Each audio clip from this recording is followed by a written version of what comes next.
Okay. So today's topic is excreta disposal.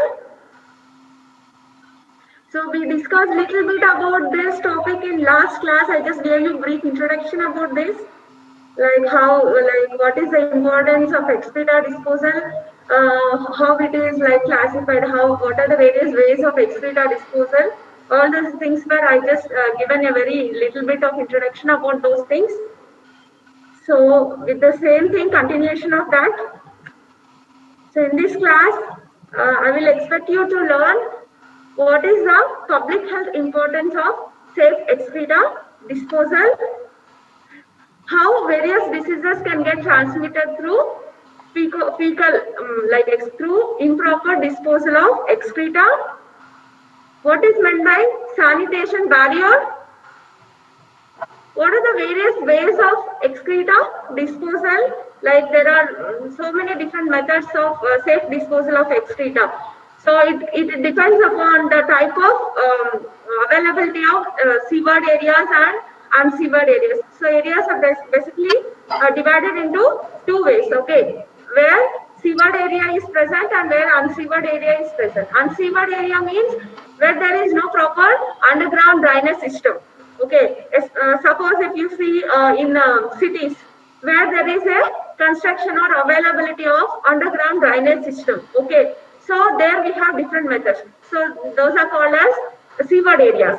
Whereas where there is no underground drainage system, which is not connected, like each house is not connected underground with an underground drainage system.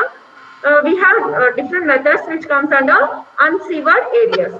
So examples for those are service type latrines. It's also called as conservance system, and non-service type of latrines, which is also called as sanitary latrine, and some of the latrines which are suitable for temporary use. Okay, like if any camps or any temporary shelters are there. So what are the types of ways of excreta disposal? We'll discuss under that. So these are all the disposal of excreta in unseaward areas. Whereas some other methods are there where the seaward areas are there, like cities and large cities and all, where there is proper underground drainage system is there. So we have two different methods like modern sewage treatment plant. So this is the most commonly popular method which are there in urban areas or cities. It's also what it's called as modern sewage treatment plant. So that is nothing but STP. You might have heard. I think in your third or fourth semester postings, you might have visited this place also. It is there in our hospital also, STP. And other methods like, importantly, oxidation ponds. So these are all the topics we will discuss today in detail. So next, coming to what is the public health importance of proper disposal or safe disposal of excreta? Why it is important that we have to dispose of excreta safely? So it is an important source of infection. So all of us know that there are a lot of diseases which can get transmitted through excreta. Okay, and it is an important cause of environmental pollution. So it can pollute soil, it can pollute water, it can also contaminate food, and it is also helps to propagation of flies if it is not safely disposed. So it is an important cause for public environmental pollution, and because of that, it results in various diseases like typhoid, paratyphoid, dysenteries, diarrhea, cholera, hookworm diseases, parasitic infections, and other intestinal infections. So that's why it is very important and it is our responsibility, the society responsibility, to safely dispose the excreta. That's why. Okay. So that's how it is public health importance. Next, coming to how the disease actually gets transmitted from the excreta. Okay, so how various diseases that can get transmitted from the excreta. So there are various ways it can get transmitted from the excreta of a sick person. So it can get transmitted through water, it can get transmitted through fingers. Like water means any polluted water which get contaminated with the feces or excreta, and it can get transmitted through fingers. It can get transmitted through food. Okay. can get transmitted through flies, and it can get transmitted through soil. So these are the various ways the excreta can get transmitted to the new host. Further, it causes diseases in the new host. So this is the disease cycle. So how the excreta can transmit the diseases from one host to another host. So what we have to do? So there is a thing called as sanitation barrier. So to break this disease cycle, so we have to impose some sanitation barrier, or we have to prevent the spreading of this or transmitting of diseases from the excreta by constructing a sanitation barrier. So that means we can break the channel of this disease cycle by various ways. So that can be segregation of feces. So segregation of feces means how can we segregate the feces from getting transmitted? It is simply by constructing the sanitary latrine. So if sanitary latrine is constructed, then definitely we can safely dispose the excreta and we can prevent the transmission of these diseases from the excreta. So that is the most important step. So other ways are like we can also protect the waters from getting exposed to these feces and also protection of foods. So proper cleaning of the foods and all those things. Next is personal hygiene. So personal hygiene means proper hand washing techniques. Next is control of flies. So control of flies, sorry. So control of flies. So flies also we can prevent the fly control by getting properly. But it's nothing but constructing the sanitation barrier or preventing the excreta which is getting contaminated with all these things. Okay. So that's about sanitation barrier.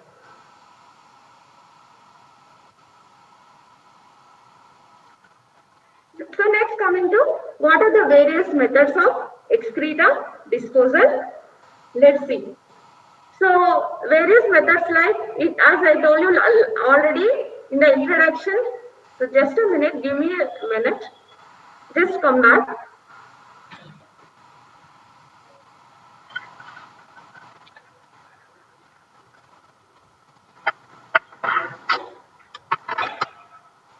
Classified into two types. One is unsewered areas, the other type is sewered areas.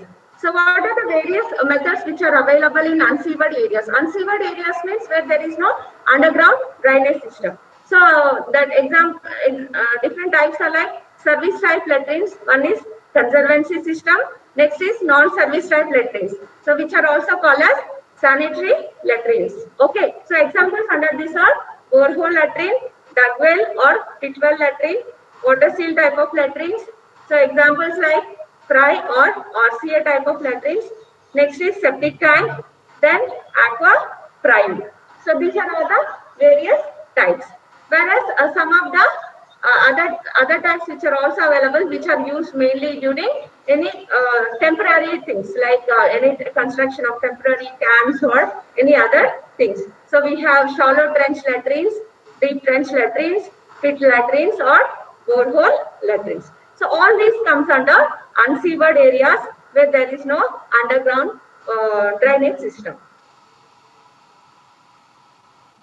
So next coming to what are the different types of ways of methods available in seaward areas where there is a proper drainage system is present. So it's also called as sewage treatment plant. So under this we have two different types. One is water carrier system and sewage treatment. So it's nothing but modern STP, that is sewage treatment plant. So under this we have to the sewage get what you call treated by two methods. One is it undergoes primary treatment and second thing is it undergoes secondary treatment. So under primary treatment, three steps are there. It undergoes screening, then removal of grit, then flying sedimentation. Next in secondary treatment, it can undergo trickling filter and activated sludge process. Okay, so these are all the various steps under sewage treatment plant. Okay, there are other methods are also available. Those are like sea outfall, river outfall, sewage forming, or oxidation ponds. So all these things I will discuss you in detail in next slides. Okay. So all of you should be very careful. You have to listen because this is a main question for you. So let's see all these things in detail individually. So first we'll discuss about the various methods which are available at unsewered areas where there is no underground drainage system available. So the first type is service type latrines. So service type latrines is also called as conservancy system. So it means that where usually the human agency carries the excreta and in from the buckets and they dispose it off. Okay, that is the main thing here. Okay, so here usually the humans carry the excreta and dispose it, but there is it is very unhygienic way of disposing the excreta. So why that's why it has very so many disadvantages, like it can cause smell, and it is a place for flies breeding, and it is very important health risk to people who handle the excreta, and also it is a health risk for food crops because the person who carries it and he just throw it away, okay, on an open land. Okay, that's why it is an important health risk for food crops also because it can pollute the soil. Okay, so that's the main disadvantages of this type of latrine. So nowadays we are not using this type of latrine. So you can see here in the picture, this is the conservancy system of type of latrine. It's also called as bucket latrine. So very long back people used to use this type of latrines. Nowadays it is outdated. Okay. So next move on to the next type, that is non-service type latrines. So here non-service. Service means with the help of human agency. Non-service means here humans doesn't carry the excreta. So this is a different type. So that's it. That's why it's called as non-service type of latrines. So in non-service type of latrines, we have two different types. One is borehole latrine, and next type is duct well latrine. So let's see what is borehole latrine. So borehole latrine is nothing but here there is a very long hole is digged, okay, into the soil, which is of 30 to 40 centimeters in diameter and 4 to 8 meters in depth.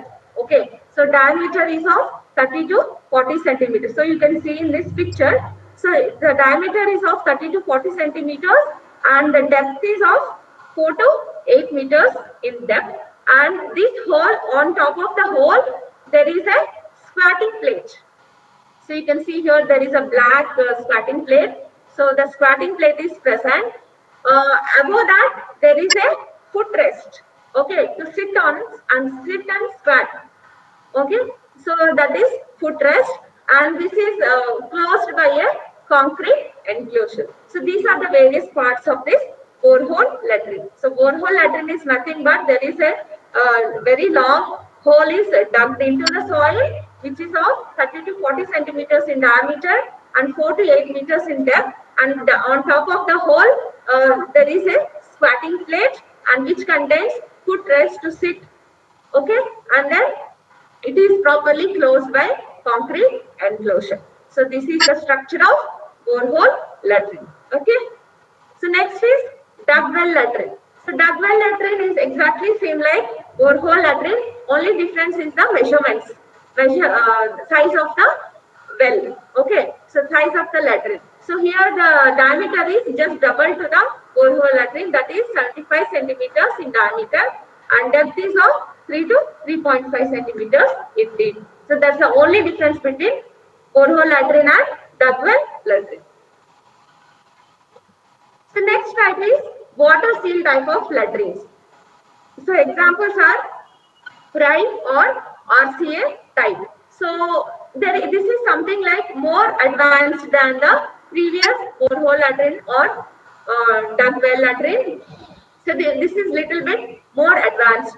So why it is called as water seal type of latrine?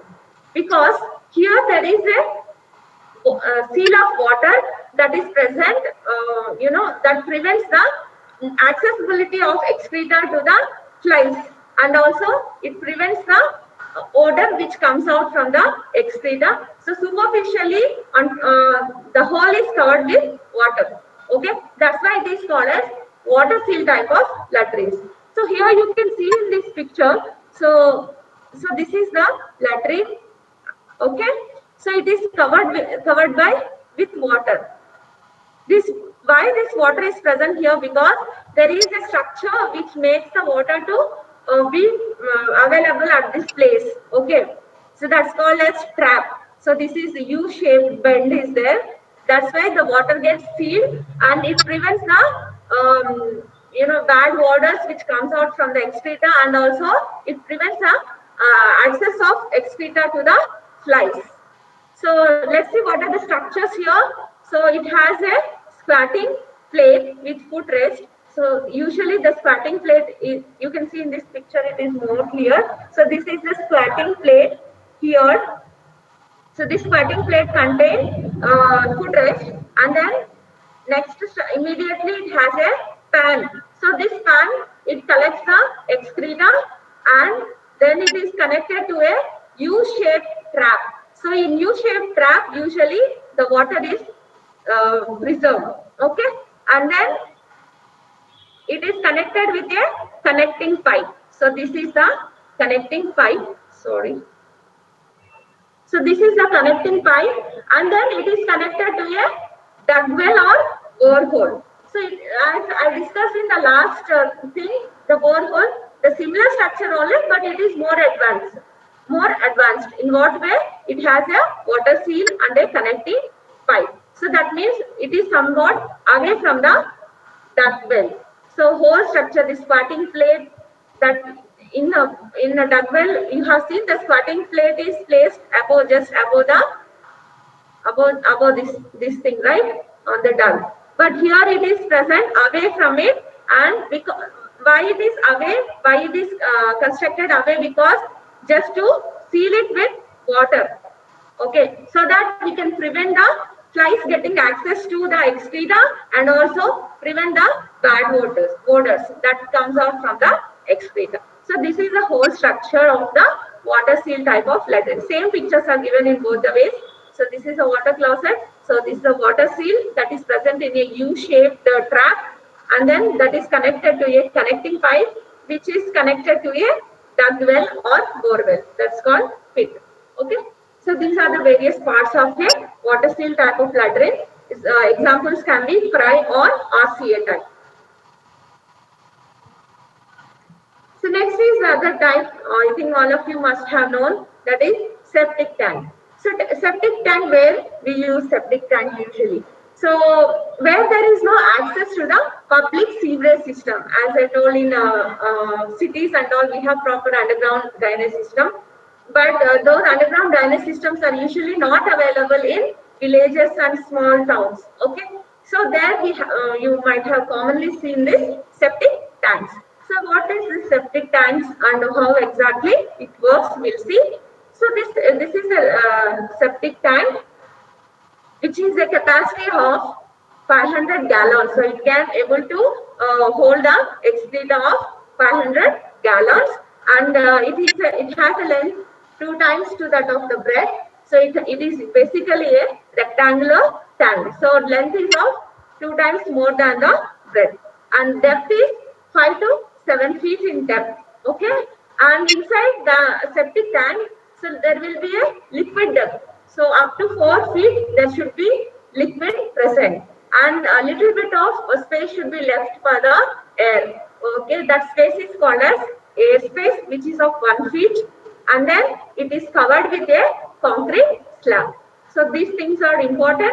So it carries a capacity of 500 gallons, and it is length is of 2 times than its breadth, and the depth is of 5 to 7 feet in depth, and it has a liquid depth of 4 feet and air space of 1 feet, and it is totally covered with a concrete slab, and it has two inlet. It has two outlet, inlet and outlet. Okay, here you can see this is inlet and this is outlet. Okay, So this is the air space, and here this is the liquid depth, which is of 4 feet, and air space of almost like 1 foot. Okay, so this is the structure of septic tank. So in septic, let's see what exactly happens, how the excreta gets decomposed in the septic tank. So in septic tanks, once the excreta enters through the inlet, it get after some time, after few hours, what happens? The excreta, heavier objects which are present in the excreta, that get settles down. Okay, so that heavier solid mass is called as sludge. So here in this picture you can see this. Okay, so this is called as sludge. And then very lighter objects which is of greasy and fatty in consistency, that gets floated on the top of the liquid surface. So that is called as scum. So these two terms are important, sludge and scum. So after a few hours of excreta that enters through the inlet, because of the gravity, the solids settles down at the bottom. So it's called as sludge, and greasy and very oily and greasy substances which floats on the surface is called as scum. Okay, these two things are important. So after that, what happens? The sludge which settles down at the bottom, it undergoes anaerobic digestion. It means that in the absence of oxygen inside the septic tank, obviously oxygen won't be there because it is a closed structure. So it undergoes anaerobic digestion, or it undergoes anaerobic decomposition, and all the organic matter, that the complex organic matter which is present in the excreta, that gets simplified into simple substances, and the end products will be carbon dioxide, methane and water. Water and end product of this anaerobic process is the methane. Okay, that is the main mechanism or decomposition process that takes place in the inside the septic tank. Okay, and whatever liquid that is formed will come out through the outlet. So that liquid is called as effluent. Okay, so that liquid is called as effluent. So the effluent comes out through this outlet and it percolates into the soil. Okay, so in soil, what happens? Again, it undergoes some more decomposition. So with the help of oxygen that is present in the soil, it undergoes aerobic oxidation. So undergoes aerobic oxidation and forms the final end products like carbon dioxide and nitrates. So that's how the excreta is safely decomposed. Okay, so this is the main mechanism what happens in the septic tank. So inside the septic tank, so the excreta undergoes anaerobic decomposition and forms the methane gas, and outside the septic tank in the soil, the effluents which comes out from the septic tank, that undergoes aerobic oxidation and it forms the final end products like carbon dioxide and nitrates. Okay, so this septic tank is a short notes for you. So next we'll move on to what are the various methods which are available in seaward areas. So seaward areas, I have already told you what are the various methods. Modern sewage treatment plant, it's also called as SDP, and there are some other methods like sea outfall, river outfall and oxidation pond. So let's see all these things in detail. So first is a modern sewage treatment plant. So before going to that in detail, let's see some of the important things and definitions. So what is meant by sewage? So sewage is defined as it is a waste water from a community containing solid and liquid excreta. So excreta can be solid and liquid. So sewage means it contains both solid and solid and liquid excreta that derive from houses, streets and yard washings, factories and industries, from any of these places. So it is basically a waste water which contains solid and liquid excreta. So it resembles like a dirty water with unpleasant smell, right? It has a very unpleasant smell. So that's called as sewage. So next come to another term called as sludge. So this is also very important. What is meant by sludge and what is the difference between a sewage and sludge. So sludge is basically, it is a waste water which doesn't contain human excreta. Okay, so this is a waste water, but it doesn't contain human excreta. Means from where then this waste water comes out.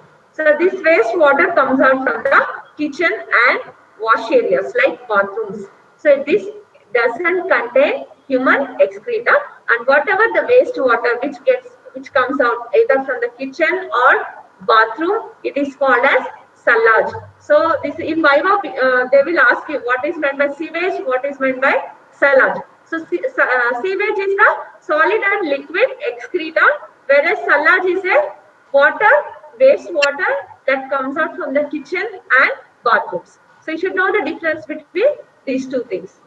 Okay, so the amount of sewage that is produced, it usually depends on the habits of the people and also the time of the day. Usually morning the sewage production will be more compared to other time of the day. Okay. So next coming to the composition of sewage.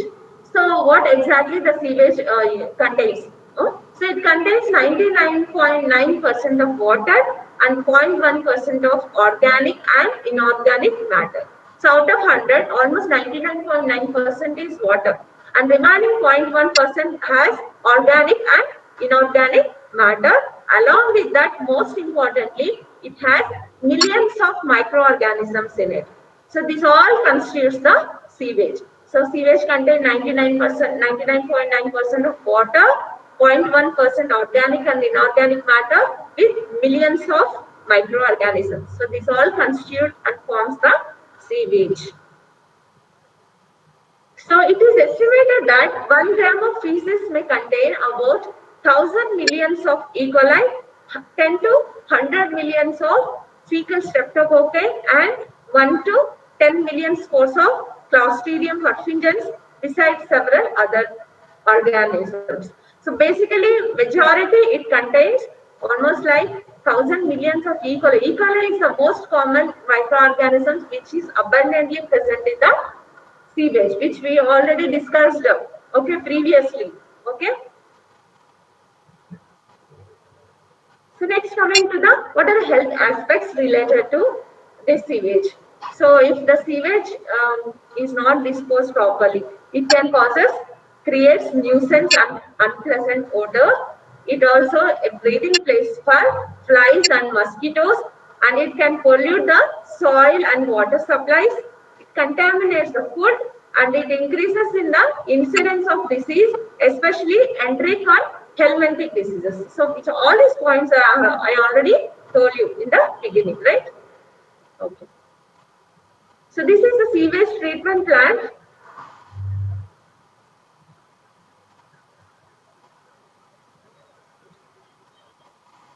Okay, so let's go in detail about this modern sewage treatment plant. So basically on biological principle of sewage purification, where the purification brought about by the action of aerobic and anaerobic process. So that's called as modern sewage treatment. So modern sewage treatment is nothing but the sewage undergoes and anaerobic oxidation. Okay, that's the main principle of modern sewage treatment. So what is the aim of this sewage purification? Why should we purify? Why should we safely dispose it? Okay, before you dispose it, why you have to treat it properly and dispose it. So main aim of the sewage purification is to convert the offensive and potentially dangerous mixture into an inoffensive effluent and sludge. So as I told you, the main aim is to prevent any diseases which can get transmitted from this sewage if it is not properly purified and disposed it safely. So mainly potentially dangerous into inoffensive effluent and sludge. Effluent and sludge, which we already discussed. So those are the end products of the any sewage treatment. Okay, sludge is a solid mass and effluent is a liquid substance. Okay. So, and also which can be disposed of safely and without causing nuisance into river, sea or on land. So, obviously the main aim is properly what you call disinfecting the sewage. That is the main aim of the sewage treatment plant before this, disposing it.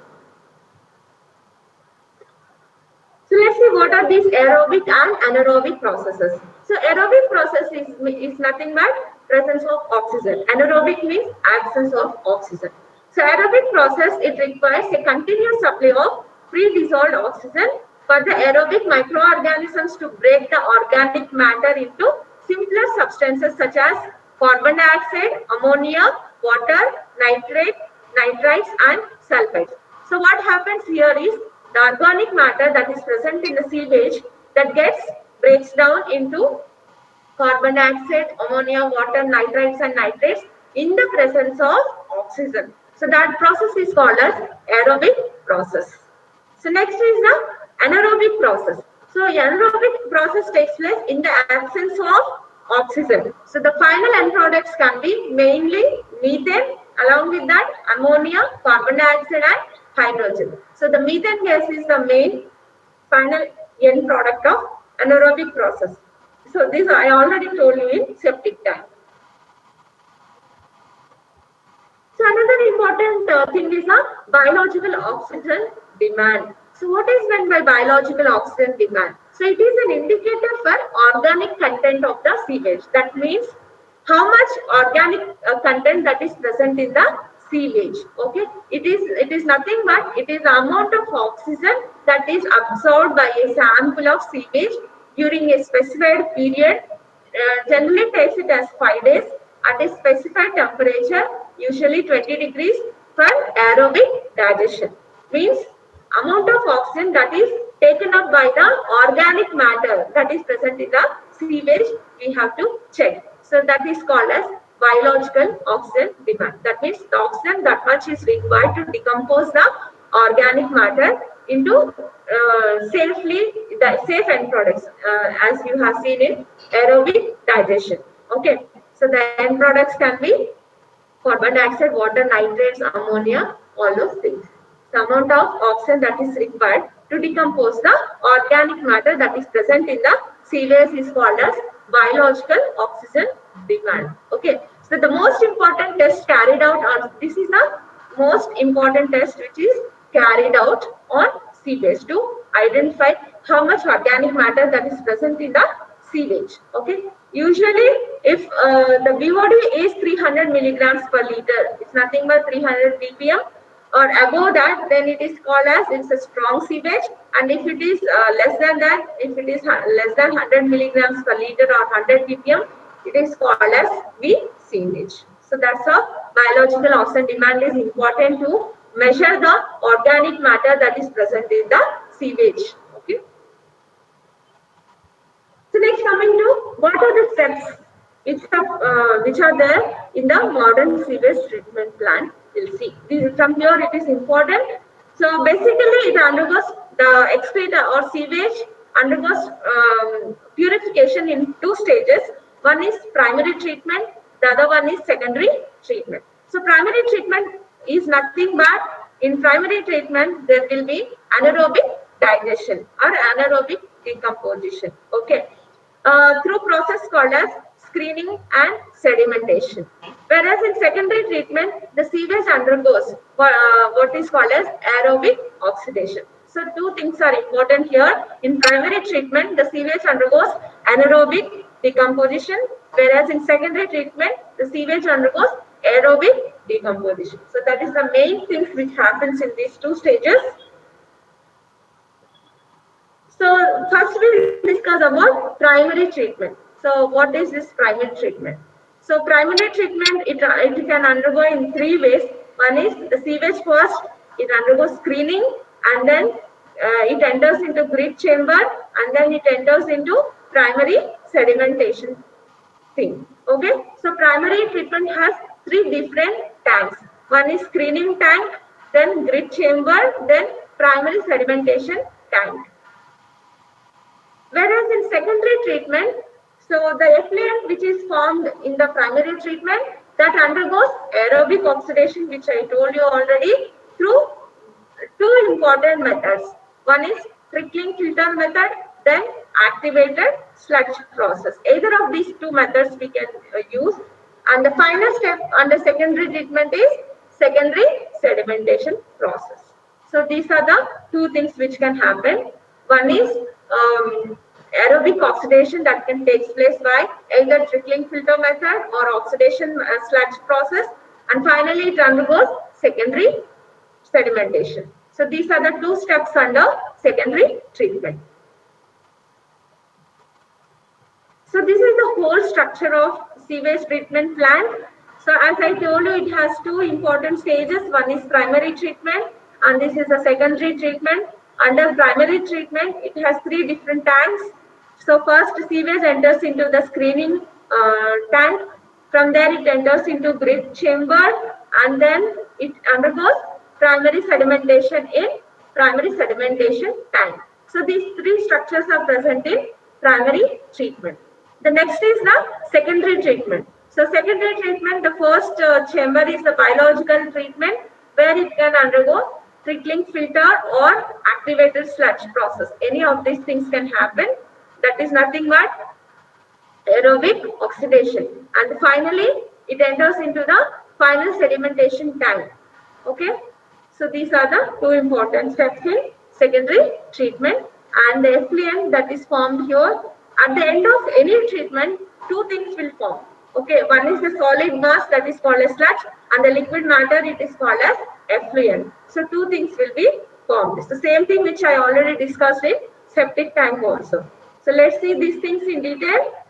So all of you see this carefully, this diagram, and this modern sewage treatment plant is a main question for you. So listen carefully. So first, in this picture, first thing is the screening. So then is the grid chamber, then primary sedimentation tank. So all these steps happens in primary treatment. So that we'll discuss first.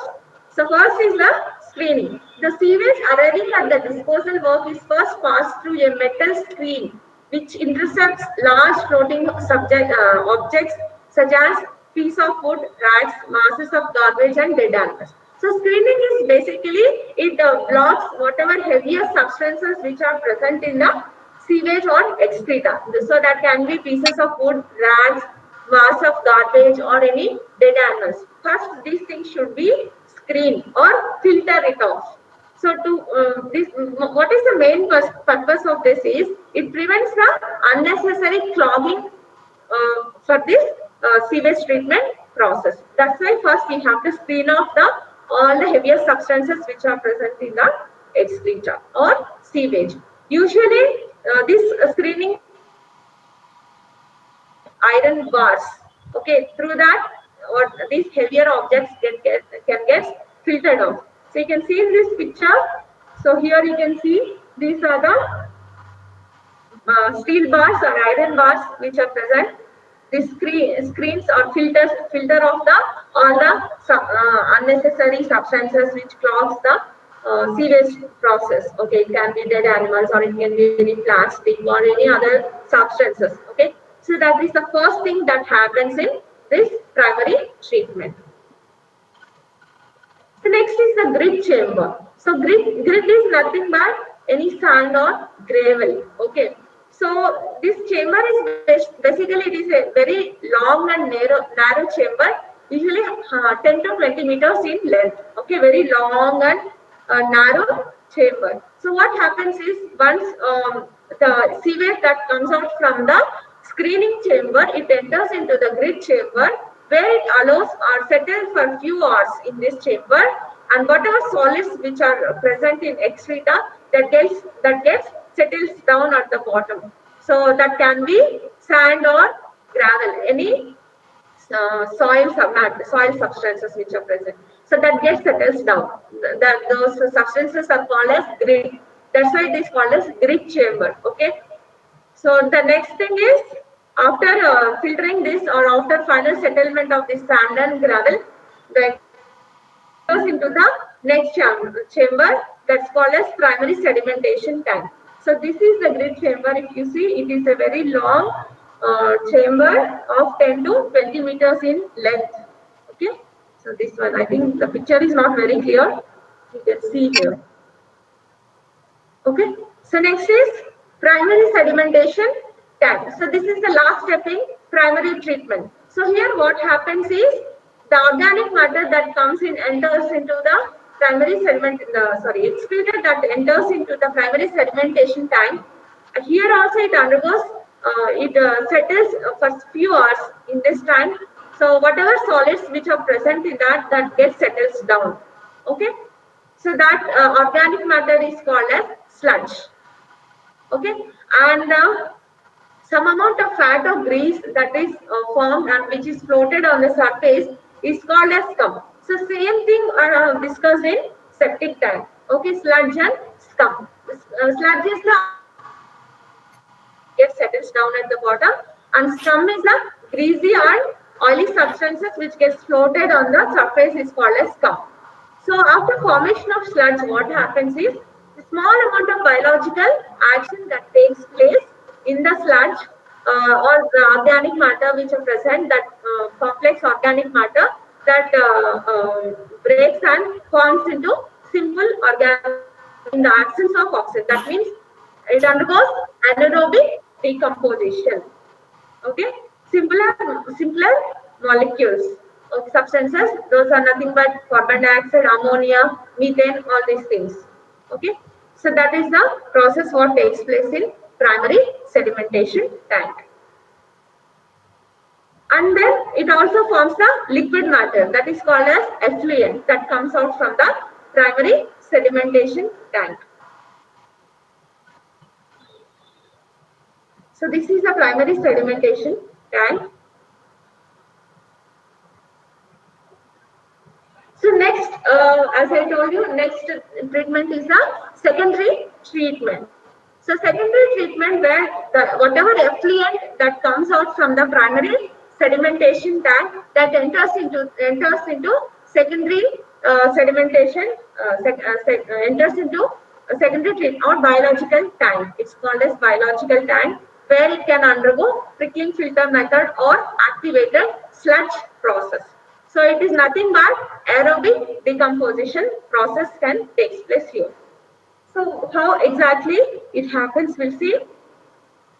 So secondary treatment is a effluent from the primary sedimentation tank still contains a proportion of organic matter. That means partially the organic matter that gets decomposed in the primary sedimentation tank. So remaining is present in the whatever is present in the effluent that enters into the secondary sedimentation tank. Okay, for secondary treatment. That's what it is.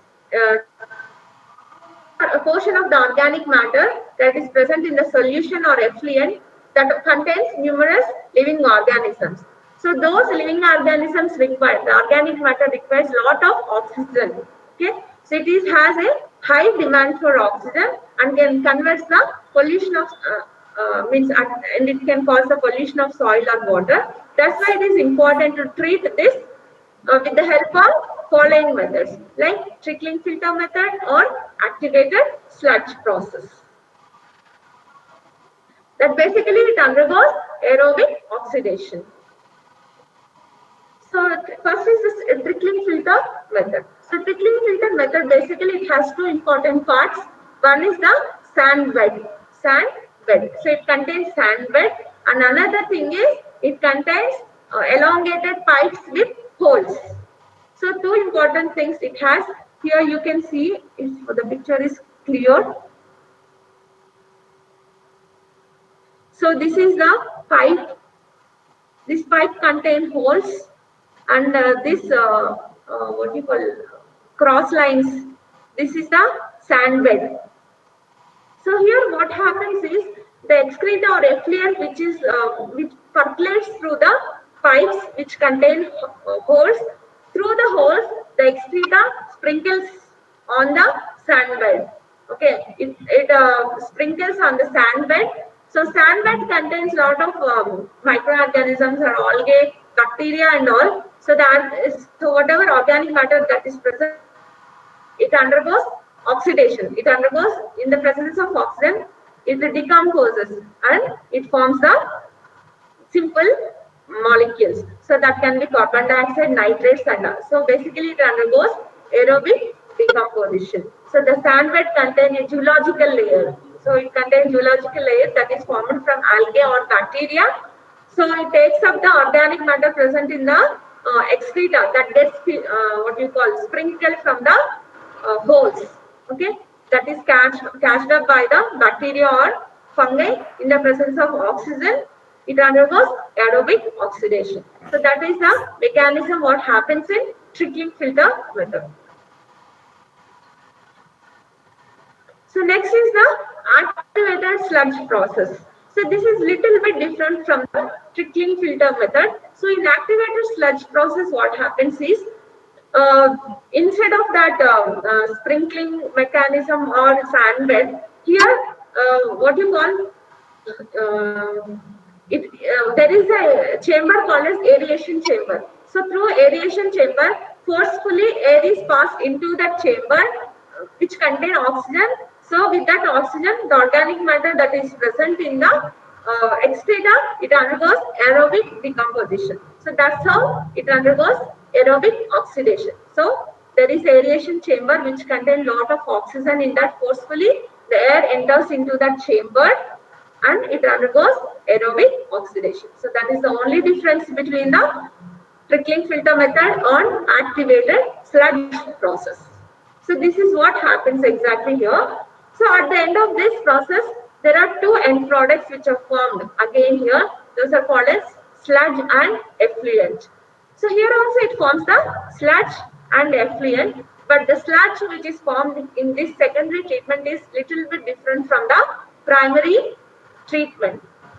The only difference is this sludge is also called as aerated sludge or oxygenated sludge because it underwent oxidation. So it underwent aerobic oxidation. So whereas that underwent anaerobic oxidation. There's the only difference between these two things. So that's why this process is called as activated sludge. Activated sludge means it underwent aerobic oxidation. Okay. So this is the thing, same thing.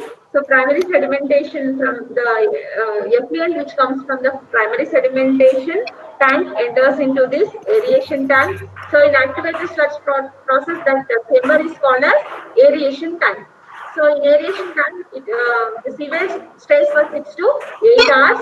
So as I told you, the air is forcefully forced into the chamber for this aerobic oxidation process, and finally it enters into the secondary sedimentation tank.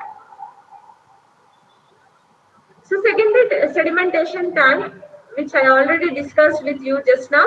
So here it retains for 2 to 3 hours. So in this tank, it forms two things. That is sludge and effluent. The sludge which is formed is called as aerated sludge or activated sludge, which I told you. So this sludge is different from primary sludge, which is formed in primary sedimentation tank. So that the sludge is simply called as sludge, but this is called as aerated sludge or activated sludge. And practically it is inoffensive and it is rich in bacteria, nitrogen and phosphates. Okay, so it means almost it underwent complete purification process. So this sludge which is formed here is usually used for a manure if it is dried properly. So it is a solid mass, so it is properly purified. So this can be used as a manure. So again, I'm showing this picture to get to reconnect with all the things. So primary treatment and secondary treatment stage. It has two stages: primary treatment and secondary treatment.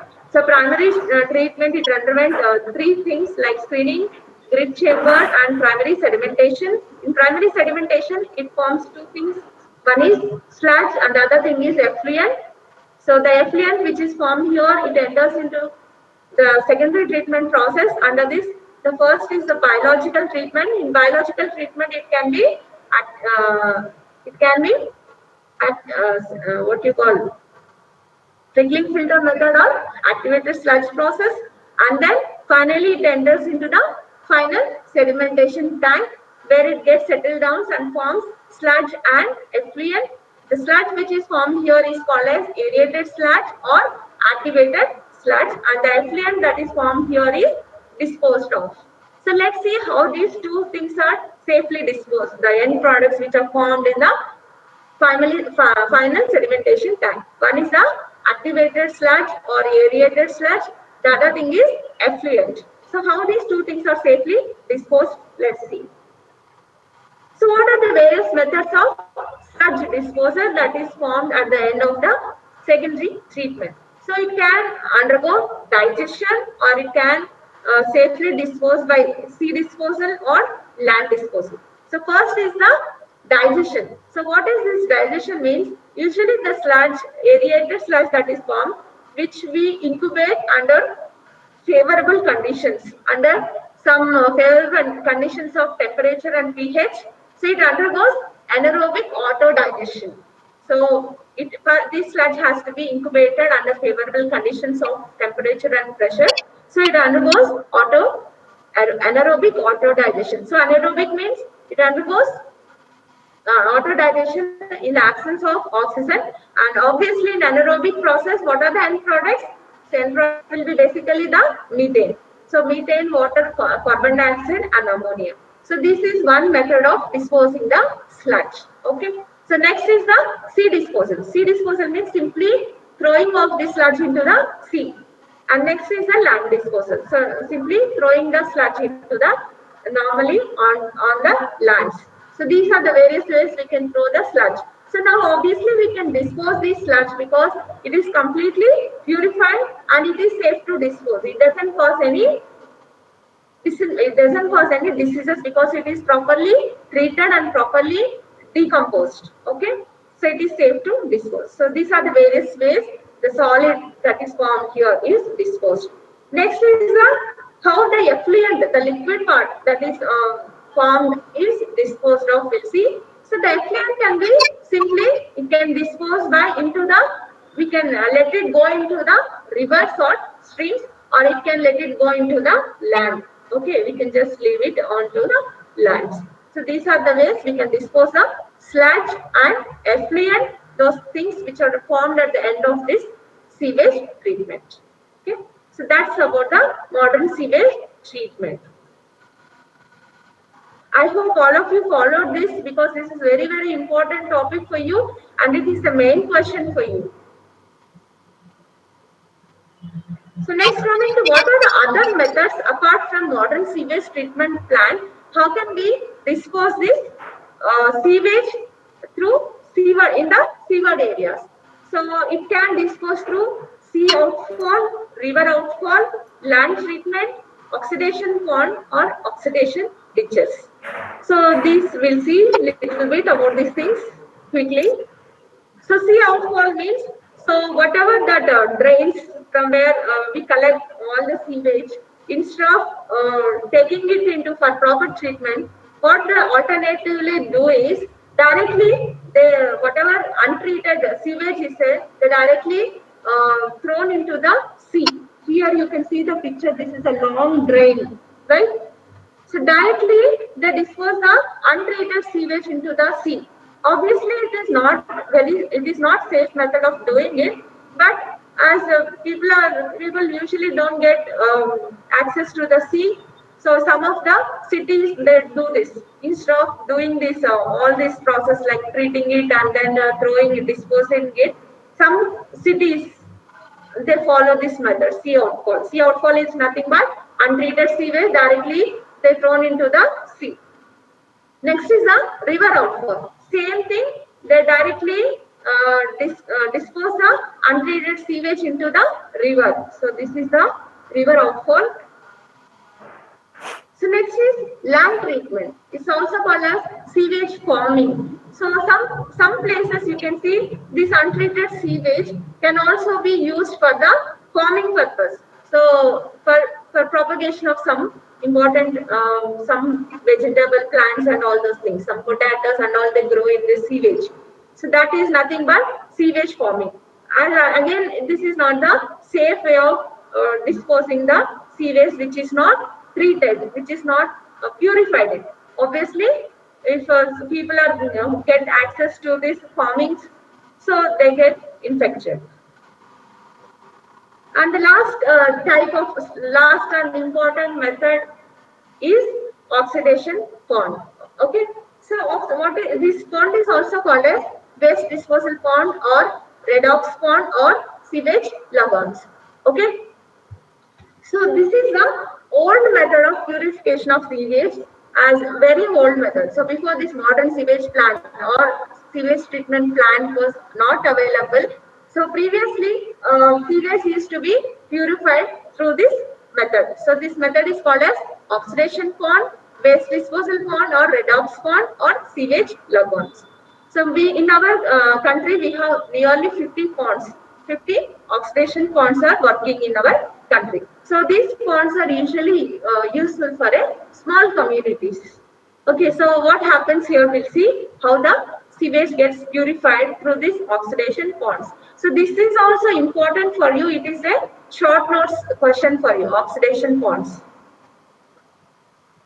So usually these oxidation ponds are 1 to 1.5 meters in deep. It is constructed with the size of 1 to 1.5 meters in deep. So to say it is an oxidation pond, it should fulfill some of the criteria. What are those criteria? So the oxidation pond should contain algae, it should contain certain types of bacteria to feed on decaying organic matter and presence of sunlight. So these three important things which should be present in a oxidation pond. So one is algae. Algae should be constantly present in the pond. And second is the bacteria. So bacteria usually helps to decompose the organic matter. And the third thing is the continuous supply of sunlight. So these three important things which has to be present in the oxidation pond for the purification of sewage. So what happens here? Usually, so whatever organic matter that is present in the sewage that gets oxidized by the one of you please unmute. Somebody's phone is mute. So please mute it. Okay. So the organic matter contains the sewage is oxidized by the bacteria. So if bacteria is present in the oxidation pond, so it takes up the organic matter from the sewage and it in the presence of oxygen, it oxidizes it and it forms the simpler molecules like carbon dioxide, ammonia and water, which you already know what is formed at the end of the aerobic oxidation process. So what happens here, whatever carbon dioxide that is formed by this process is taken up by the algae. So the algae which is present in the oxidation pond. So by taking up this carbon dioxide in the presence of sunlight, so it utilizes carbon dioxide and sunlight and it releases the oxygen. Okay. It releases the oxygen. So again this oxygen is taken up by bacteria and with the help of this oxygen, it oxidizes the organic matter that is present in the sewage and it releases the carbon dioxide and water. Again this carbon dioxide is taken up by the algae. So it is something like a cycle. So that's how the sewage gets purified. So that is the main mechanism that happens in the oxidation pond. So let's see this picture for clear understanding. So this is the sun, oxygen, little bit of oxygen will be present in the superficial layers also. That oxygen also the bacteria takes up, but majority of oxygen usually taken up from the algae. So first what happens is the bacteria. So the bacteria, it takes up the oxygen, okay, and converts the larger organic matter, okay, into and decompose it into a simpler organic matter in the form of carbon dioxide, water and ammonia, and the whatever carbon dioxide that is released through this process, that will be utilized by the algae. So this algae takes up this carbon dioxide in the presence of sunlight and it releases the oxygen. Again this oxygen is taken up by bacteria. In the presence of oxygen, it breaks up the organic matter into simpler molecules. That's how it purifies the sewage. So this is very simple and economical method, okay, which is usually used to follow in olden days. So that's about oxidation pond. So this oxidation pond is important for you, and it is a short notes for you. So that's how I have finished excreta disposal. Thank you. So next topic will be on entomology. So next class will be on entomology. So with that, I will complete the environment and health. So next class will be the last class for environment and health. Thank you.